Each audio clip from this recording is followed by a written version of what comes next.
Hello guys, আজকে আমি তোমাদের প্রেজেন্ট পারফেক্ট কন্টিনিউয়াস টেন্স নিয়ে আলোচনা করব। আজকে আমি তোমাদের প্রেজেন্ট পারফেক্ট কন্টিনিউয়াস টেন্সটাকে বুঝিয়েই ছাড়বো। প্রেজেন্ট পারফেক্ট কন্টিনিউয়াস টেন্স যদিও কম আসে, কিন্তু আসে, তো এর জন্য প্রেজেন্ট পারফেক্ট কন্টিনিউয়াস টেন্সকে তোমাকে গুরুত্ব দিতে হবে এবং ভ্যালু দিতে হবে। যেহেতু এটা টেন্সের মধ্যে আছে, তোমরা জানো কোনো টেন্সকে এড়িয়ে যাওয়ার নয়। কোনো একটা টেন্স এড়িয়ে গেলে তুমি proper form of verb utilize করতে পারবে না। অর্থাৎ পরীক্ষাতে তুমি প্রপার ফর্ম অফ ভার্ব আসলে এই জায়গা থেকে তুমি মিস করবে এবং তুমি নাম্বারটা কম পেয়ে যেতে পারো। সুতরাং প্রেজেন্ট পারফেক্ট কন্টিনিউয়াস টেন্স সম্পর্কে তোমার ভালো করে ধারণা উপলব্ধি করতে হবে, যাতে করে তুমি প্রেজেন্ট পারফেক্ট কন্টিনিউয়াস টেন্সে কোনো বাক্য আসলে হামেশাই পারো। তো দেখো, প্রেজেন্ট পারফেক্ট কন্টিনিউয়াস টেন্স কাকে বলে বা প্রেজেন্ট পারফেক্ট কন্টিনিউয়াস টেন্স কি, সেটা তোমাকে প্রথমে খুব ভালো করে জেনে নিতে হবে। তারপর তোমাকে স্টেপ বাই স্টেপ এগোতে হবে এবং এই টেন্সে থাকা বাক্যকে ইংলিশে করতে হবে এবং ইংলিশে থাকা বাক্যকে বাংলায় অর্থ করে নিতে হবে। দেখো, প্রেজেন্ট পারফেক্ট কন্টিনিউয়াস টেন্স অর্থাৎ পূর্ব হইতে চলমান বর্তমান কাল, অর্থাৎ কোনো কাজ আগে থেকে চলছে এরকম বোঝালে তখন সেটা প্রেজেন্ট পারফেক্ট কন্টিনিউয়াস টেন্স হবে। এবার দেখো সংজ্ঞাটা কি আছে। কোনো কাজ আগে শুরু হয়েছে এবং এখনো চলছে বোঝায়, অর্থাৎ আগে শুরু হয়েছে, যেমন আমি জন্ম থেকে শ্বাস প্রশ্বাস নিচ্ছি, এটা আগে শুরু হয়েছে এখনো চলছে এরকম, অর্থাৎ আগে শুরু হয়েছে এখনো চলছে বোঝালে ক্রিয়া পদের রূপের যে পরিবর্তন হয় তাকে প্রেজেন্ট পারফেক্ট কন্টিনিউয়াস টেন্স বলে। অর্থাৎ ক্রিয়া পদের রূপের পরিবর্তন সবসময় হবে। কিসের পরিবর্তন হবে? ক্রিয়াপদের রূপের পরিবর্তন হবে। যেমন কি প্রেজেন্ট ইনডিফিনাইট টেন্সে ক্রিয়াপদের বর্তমান রূপ থাকে, কিন্তু প্রেজেন্ট কন্টিনিউয়াস টেন্সে কি তাই থাকে? ক্রিয়াপদের শেষে ইতেছি, ইতেছো, ইতেছেন থাকে। ঠিক এখানেও প্রেজেন্ট পারফেক্ট কন্টিনিউয়াস টেন্সেও রূপের পরিবর্তন হবে।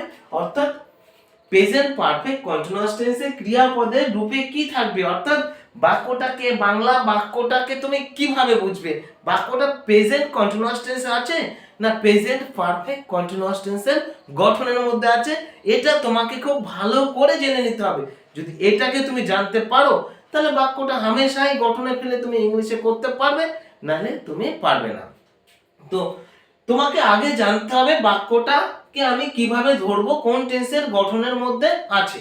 এবারে দেখো চেনার উপায়, অর্থাৎ ক্রিয়াপদের শেষে ইতেছি, ইতেছো, ইতেছেন ও সময়ের উল্লেখ থাকে। দেখো প্রেজেন্ট কন্টিনিউয়াস টেন্সে কি হয়? সময়ের উল্লেখ থাকে না। প্রেজেন্ট পারফেক্ট কন্টিনিউয়াস টেন্সে সময়ের উল্লেখ থাকবেই, অর্থাৎ সময়ের উল্লেখ থাকলেই হবে প্রেজেন্ট পারফেক্ট কন্টিনিউয়াস টেন্স। এবার দেখো কিভাবে তুমি প্রেজেন্ট পারফেক্ট কন্টিনিউয়াস টেন্সের গঠনে যাবে। অর্থাৎ প্রেজেন্ট পারফেক্ট কন্টিনিউয়াস টেন্সের গঠনটা কি তোমাকে খুব ভালো করে জেনে নিতে হবে। তুমি যদি গঠন না জানো কোনো টেন্সের, তাহলে সেই টেন্সের থাকা বাক্যটাকে তুমি বাংলা থেকে ইংলিশ করতে পারবে না এবং বাক্যটা কোন টেন্সের মধ্যে আছে সেটাও ধরতে পারবে না। তো দেখো প্রেজেন্ট পারফেক্ট কন্টিনিউয়াস টেন্সের গঠনটা কি আছে। সাবজেক্ট প্লাস হ্যাভ অথবা has been, verb plus ING plus since অথবা ফর, দুটোর মধ্যে যে কোনো একটা প্লাস অবজেক্ট। তাহলে প্রেজেন্ট পারফেক্ট কন্টিনিউয়াস টেন্সের গঠন কি? সাবজেক্ট, সাবজেক্টের পরে হ্যাভ হ্যাজ, দুটোর মধ্যে একটা, ওর জন্য আমি অবলিক দিয়ে তোমাদের দেখিয়েছি। তারপরে কি বিন সবার ক্ষেত্রে হবে, তাহলে সাবজেক্ট প্লাস হ্যাভ অথবা has plus been plus verb plus ING plus since অথবা ফর প্লাস অবজেক্ট। এবার কথা হলো কখন কখন তুমি হ্যাভ অথবা হ্যাজ দুটির মধ্যে একটি অ্যাপ্লাই করবে বা বসাবে, এটা তোমাকে জানতে হবে। এটা না জানলে তুমি প্রপারলি বাক্যটার গঠনই জানো না। দেখো একটা একটা একটা পয়েন্ট তুমি ভালো করে মাথায় রাখবে, তাহলে তুমি এই হ্যাভ হ্যাজ এর বিষয়টা সারা জীবনে চেষ্টা করলেও ভুলতে পারবে না। কি বিষয়টা? হ্যাভ হবে না হ্যাজ হবে। দেখো টিপিএসএন আমি সংক্ষেপে লিখেছি তোমাদের জন্য, কারণ এখন পড়াশোনার সিস্টেমতে যদি সংক্ষেপে না দেওয়া যেতে পারে, যদি ইজি করে না দেওয়া যেতে পারে, নোবডি উইল টেক মি, কেউ আমার এই পড়ানোটা নেবে না। তো দেখো টিপিএসএন অর্থাৎ টি তে থার্ড পারসন, টি তে থার্ড, পি তে পারসন, এস এতে সিঙ্গুলার, এন এতে নাম্বার।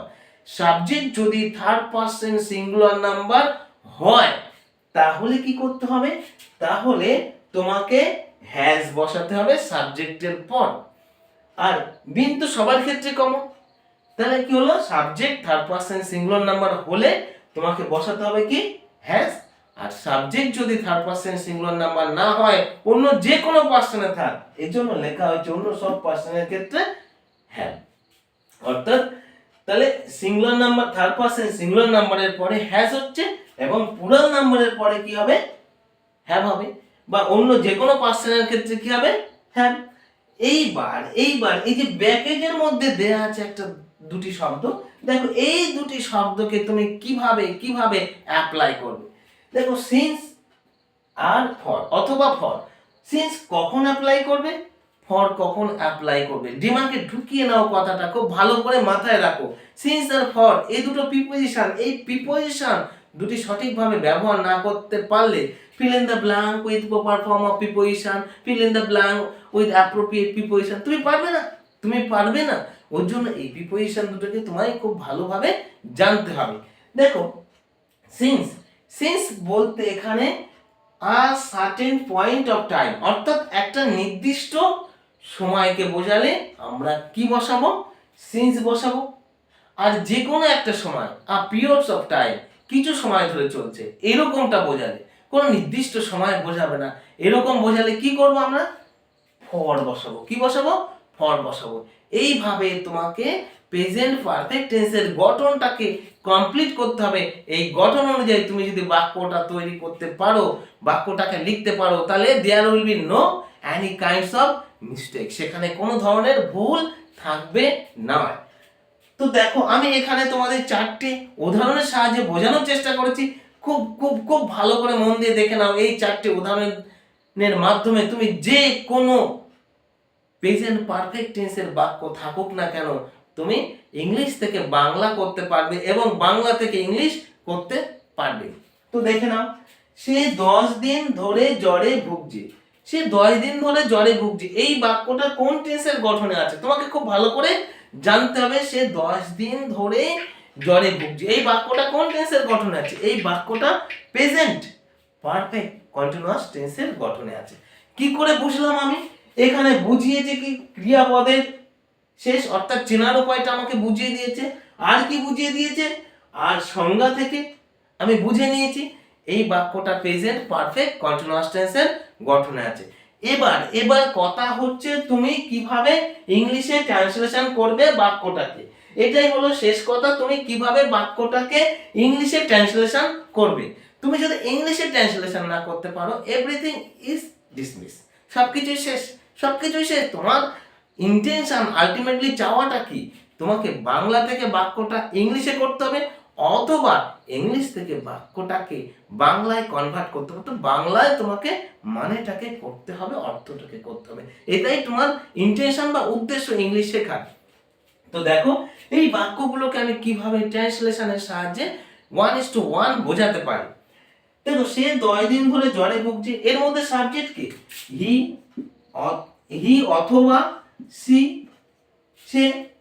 এবার দেখো তারপরে বলছে কি, সাবজেক্ট হচ্ছে হি অথবা সি, হ্যাভ হ্যাজ দুটোর মধ্যে একটা, তাহলে হি অর সি এটা থার্ড পারসন সিঙ্গুলার নাম্বার, এখানে আমি কি দেব, has, he or she has. তারপরে বলছে been, he or she has been. এবার কি 10 দিন ধরে জ্বরে ভুগছে, তারপরে গঠনে ভার্ব প্লাস আইএনজি, তাহলে হি অর সি হ্যাজ বিন। ভোগা ইংলিশ তোমরা সবাই জানো, সাফার মানে ভোগা, SUFFER সাফার, তার সঙ্গে আইএনজি যোগ, তাহলে হি হ্যাজ বিন সাফারিং। কিসে ভুগছে, জ্বরে ভুগছে। In fever, FEVER fever, in fever জ্বরে ভুগছে। কতদিন ধরে, কোনো একটা নির্দিষ্ট পয়েন্ট অফ টাইম বোঝায়নি, একটা নির্দিষ্ট দিন ধরে বুঝিয়েছে। অর্থাৎ এখানে এই বাক্যে আমাকে ফর ব্যবহার করতে হবে। কি ব্যবহার করতে হবে, ফর ব্যবহার করতে হবে। For 10 days he has been suffering in fever for 10 days। তাহলে বুঝতে পারলে বাক্যটাকে আমি কিভাবে গঠনের সাহায্যে ইংলিশ করলাম। এবার দ্বিতীয় সেন্টেন্সটা দেখো, প্রিয়া 2010 সাল থেকে কলকাতায় বাস করছে। দেখো 2010 সাল আর এখানে 10 দিন, দুটি ব্যাপার এখানে বোঝানো হয়েছে খুব ভালো করে। 2010 সাল বলতে up certain point of time, অর্থাৎ একটা নির্দিষ্ট সময় কে এখানে মেনশন করা হচ্ছে। কিন্তু 10 দিন বললে কি আর নির্দিষ্ট সময় বোঝানো হয়? যে কোনো 10 দিন এরকমটা হতে পারে, ওর জন্য এখানে ফর হচ্ছে। আর এই যে 2010 সাল থেকে একটা সার্টেন পয়েন্ট অফ টাইম হওয়ার জন্য, অর্থাৎ একটা নির্দিষ্ট সময় হওয়ার জন্য এটাকে তোমাকে কি করতে হবে? এটাকে সিন্স দিতে হবে। তো দেখো এর মধ্যে সাবজেক্টকে প্রিয়া, তারপর কি গঠন অনুযায়ী আমাকে এগোতে হবে। প্রিয়া হ্যাভ হ্যাজ দুটোর মধ্যে Priya third person singular number has, Priya has. তারপর কি দেখাচ্ছে? বিন, বিন সবার ক্ষেত্রে কমন, হ্যাভ হোক আর হ্যাজ হোক সবার ক্ষেত্রে বিন কমন। এবার কি ভার্ব, বাস করা ইংলিশ কি? Leave, Priya has been living, LIVING living. এবার দেখো লিভ মানে বাস করা, রিসাইড মানে বাস করা, ডোয়েল বাস করা, তুমি যেটা খুশি সেটা দিতে পারো, কিন্তু গঠনটাকে তুমি অ্যাভয়েড করতে পারবে না এক মুহূর্তের জন্য। প্রিয়া হ্যাজ বিন লিভিং, কোথায় বাস করছে?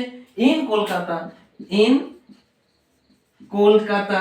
প্রিয়া has been living in Kolkata, কতদিন ধরে বাস করছে সেটা একটা ব্যাপার।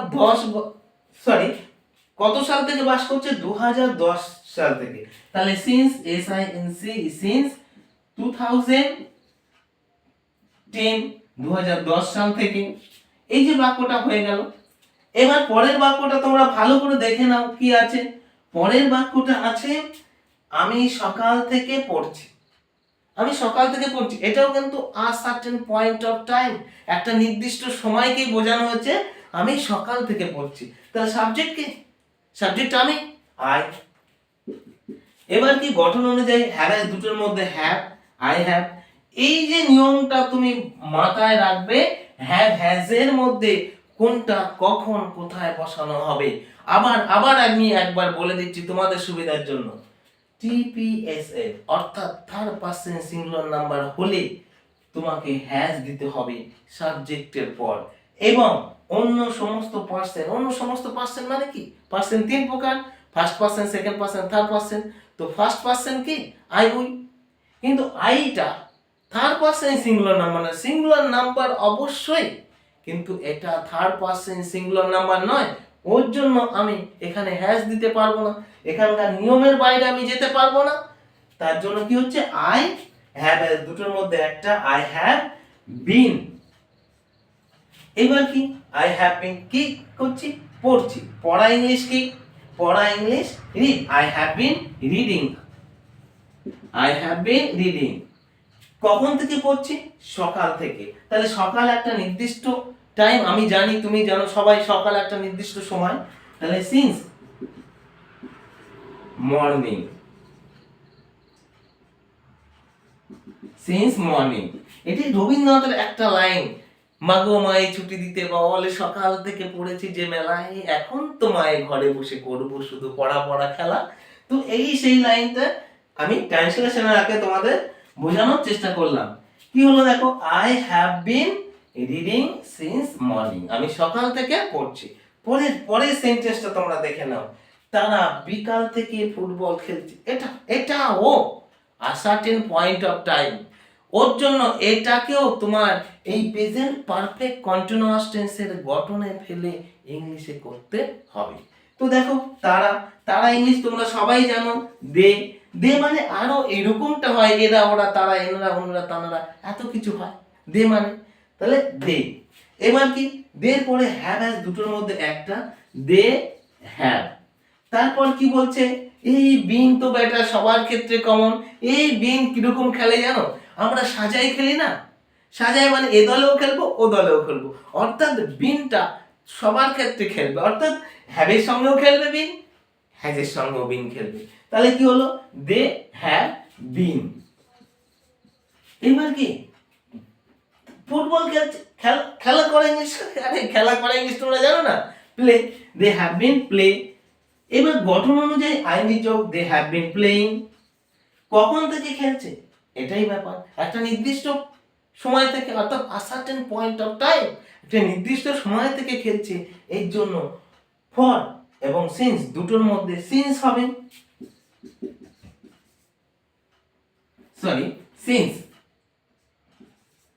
Are certain point of time, তাহলে বুঝতে পারলে কিভাবে প্রেজেন্ট পারফেক্ট কন্টিনিউয়াস টেন্সের বাক্যগুলোকে আমরা বাংলা থেকে ইংলিশে করতে পারি। ঠিক এইভাবে তোমাকে করতে হবে, এছাড়া অন্য কোনো সিস্টেম নেই তোমাকে। আমরা তো বাঙালি হওয়ার একটা সুবিধাও আছে, অসুবিধাও আছে। দেখো, আমরা তো ইংলিশ আমাদের মাতৃভাষা না, তাহলে ইংলিশটাকে আমি মুখস্থ করব? আমি কোনো সার্কেলের মধ্যে নেই। সার্কেল মানে কি জানো?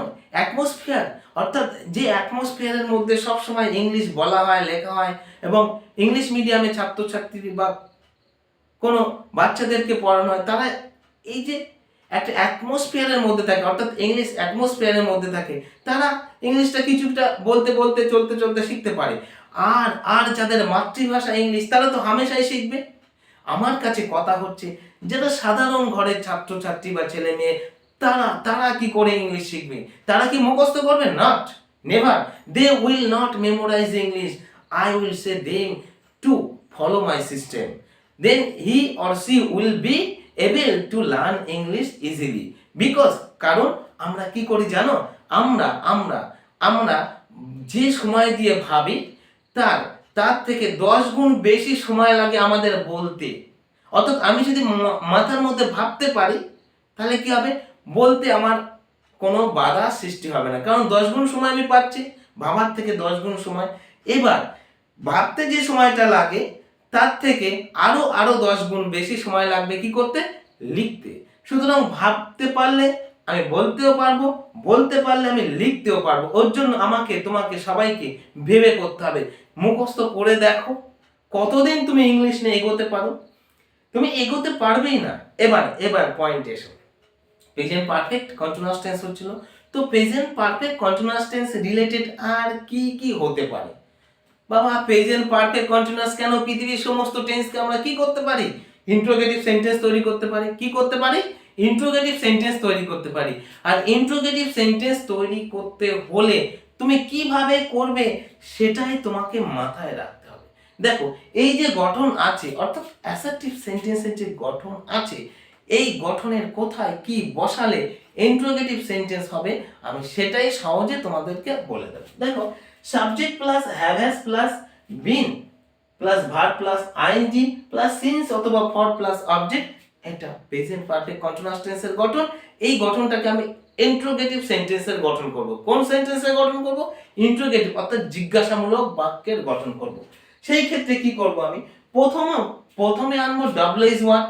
8টা 9টা এরকম বা 10টা আছে ডব্লিউএইচ ওয়ার্ড, 9টাই আছে ডব্লিউএইচ ওয়ার্ড। এই 9টা ডব্লিউএইচ ওয়ার্ডের মধ্যে একটা আমি বসাবো কোথায়? সর্বপ্রথম, অর্থাৎ বাক্যের শুরুতে বসাবো। তারপর কি করব? হ্যাভ হ্যাজ দুটোর মধ্যে দুটোই বসাবো। তারপর কি, যেহেতু গঠন হচ্ছে জন্য দুটো আমাকে নিতে হবে, কখন হ্যাজ কখন হ্যাভ বসাবে সেটা তোমাকে এই নিয়ম বলে দেবে। তাহলে ডব্লিউএইচ ওয়ার্ডের পরে হ্যাভ হ্যাজ বিন এগুলোকে আমার বসাতে হবে। তারপর কি বসাতে হবে? তারপর বসাতে হবে সাবজেক্ট। এই ব্যাটা সাবজেক্ট তো থাকবে, সাবজেক্ট বসাতে হবে। সাবজেক্টের পরে কি বসাবে? ভার্ব প্লাস আইএনজি, এই শব্দটাকে বসাতে হবে। এটা বসানোর পর সিন্স অথবা অর দুটোর মধ্যে একটা বা দুটোই ওখানে গঠনে তুমি লিখে নেবে। যখন যেটা প্রয়োজন হবে তুমি তখন সেটা দেবে। সিন্স অথবা ফর লেখার পরে কি করবে? তোমাকে অবজেক্ট পার্টটা লিখতে হবে, এবং ultimately you have to give an interrogative mark, একটা জিজ্ঞাসা চিহ্ন দিতে হবে অবশেষে। তাহলে এটা হয়ে যাবে কি? প্রেজেন্ট পারফেক্ট কন্টিনিউয়াস টেন্সের ইন্টারোগেটিভ সেন্টেন্সের গঠন। এবার এসো, আর কি গঠনে যাওয়া যায় প্রেজেন্ট পারফেক্ট কন্টিনিউয়াস টেন্স থেকে? এই প্রেজেন্ট পারফেক্ট কন্টিনিউয়াস টেন্স থেকে তুমি কি করতে পারবে? অ্যাফার্মেটিভ থেকে নেগেটিভ, অর্থাৎ নেগেটিভ সেন্টেন্সের গঠন তুমি তৈরি করতে পারবে, অর্থাৎ না বোধক বাক্য তুমি বলতে পারবে। কিরকম? দেখো, পিয়া 2010 সাল থেকে কলকাতায় বাস করছে। পিয়া 2010 সাল থেকে কলকাতায় বাস করছে না। তাহলে এই যে নেগেটিভ সেন্টেন্স করছো, আমি সকাল থেকে পড়ছি না, নেগেটিভ সেন্টেন্স। তাহলে এইটাকে তুমি কিভাবে কোন গঠনের মধ্যে ফেলে ইংলিশে করবে, সেটাই হলো আমার কথা, আমার জিজ্ঞাসা। এবার দেখো, এটাকে তুমি যখন নেগেটিভ সেন্টেন্সের গঠন করবে, নেগেটিভ সেন্টেন্সের গঠন বাবা ভীষণ সোজা। দেখো, এই যে গঠনটা আছে এটাকে তুমি খুব ভালো করে একবার দেখে নাও। আমি যেখানে যেটা বসাতে বলবো তুমি শুধু সেখানে সেটা বসিয়ে দেবে। Subject plus have plus been plus verb plus ING plus for অথবা সিন্স প্লাস অবজেক্ট। আজকে এই অ্যাসার্টিভ সেন্টেন্সটাকে তুমি নেগেটিভ সেন্টেন্স কিভাবে করবে সেটাই কথা। দেখো সাবজেক্ট প্লাস হ্যাভ তারপরে তুমি নো অথবা নট দিতে পারো, বা বিনের পরে নো অথবা নট দিতে পারো। তারপর কি করবে, verb plus ING plus since অথবা for plus object full stop. এইভাবে তুমি নেগেটিভ সেন্টেন্সের গঠন করতে পারো। দেখো আজকে আমি তোমাদের প্রেজেন্ট পারফেক্ট কন্টিনিউয়াস টেন্সের গঠনটা, চেনার উপায়টা এবং কিভাবে বাক্য তৈরি করতে হয় বোঝালাম। এরপরে আমি তোমাদের পাস্ট ইনডিফিনাইট টেন্স নিয়ে আসবো। I hope that will be very easy to you and you will learn English easily from my channel, and you will ultimately share my videos and like my videos and subscribe my channel.